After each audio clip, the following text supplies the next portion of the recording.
Welcome back to the world today. At least 3 Palestinians have been killed in Israeli attacks in the northern Jabalia refugee camp and in southern Rafah city.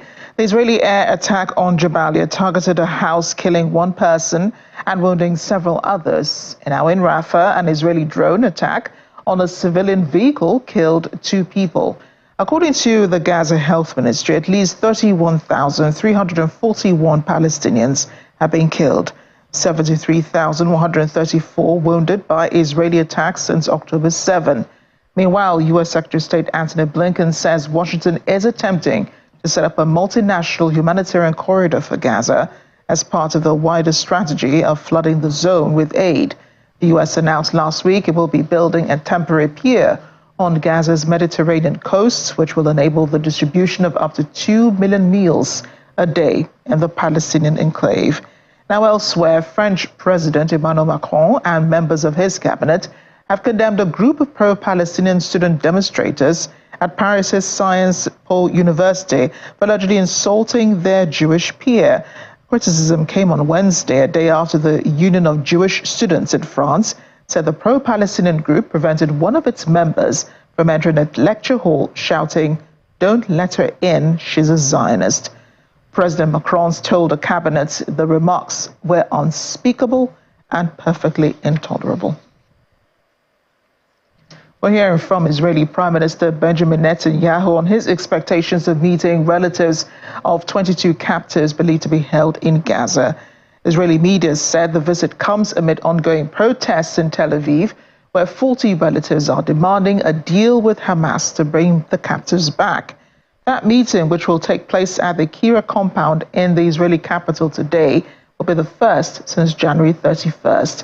Meanwhile, Palestine's President Mahmoud Abbas is expected to appoint Mohammed Mustafa as the state's new prime minister.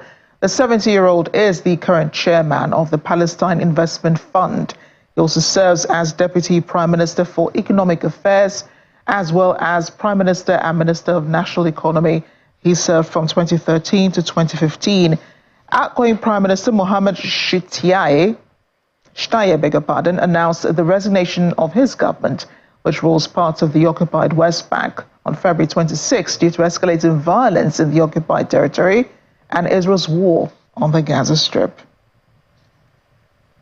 Hezbollah leader Hassan Nasrallah has vowed to continue to fight Israel, saying the Israeli military has been secretive about its losses in the north. A statement from Hezbollah reads, "Our southern front continues to carry out its task of pressuring the enemy at the human, material, military and economic levels." The fighting has continued since October 7 on Lebanon's southern border with Israel between Iran-backed Lebanese armed group and the Israeli military. As a result, Israel has ordered the evacuation of communities along the Lebanese border. The Israeli military has said it killed numerous Hezbollah militants and commanders since October 7. On Monday, Israel said it struck 2 Hezbollah compounds in Lebanon's Bekaa Valley, the farthest north Israel has struck in Lebanon since the Israel-Hamas conflict began. The Hezbollah leader also decried the U.S. stance on the conflict, labeling it hypocritical. He said, "I don't think anyone on earth believes that U.S. President Joe Biden cannot stop the war on Gaza," adding that President Biden can stop the fighting by ceasing military aid to Israel and not obstructing United Nations Security Council resolutions calling for a ceasefire. More developments from the war. Israel says it intends to move 1.4 million displaced Palestinians from the Gaza southern city of Rafah to humanitarian enclaves before a planned military assault there. It was relayed by IDF spokesperson Daniel Hagari, who indicated that the Rafah offensive was something that needs to be done, but also the timing of the assault depends on the conditions to allow it. He says the displaced residents would be provided with temporary housing, food, water, and field hospitals. More than half of Gaza's population is now sheltering in Rafah, which borders Egypt, after fleeing the north and center of the enclave. Israeli Prime Minister Benjamin Netanyahu has said it is necessary to advance into Rafah to destroy Hamas's remaining military battalions. Meanwhile, the United Nations Relief and Works Agency for Palestine Refugees is calling for an investigation into attacks into facilities, emphasizing the need for accountability.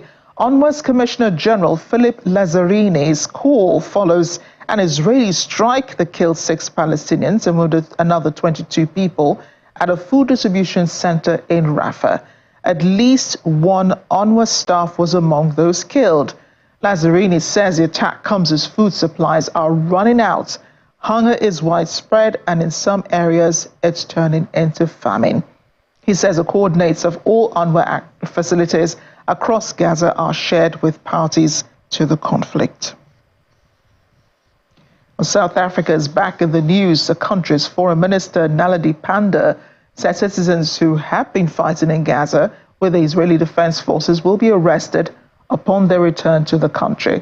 Ms. Pandor is quoted as telling a Palestinian solidarity event earlier this week that a statement has been issued alerting those who are South African and are fighting to be ready for arrest when they return.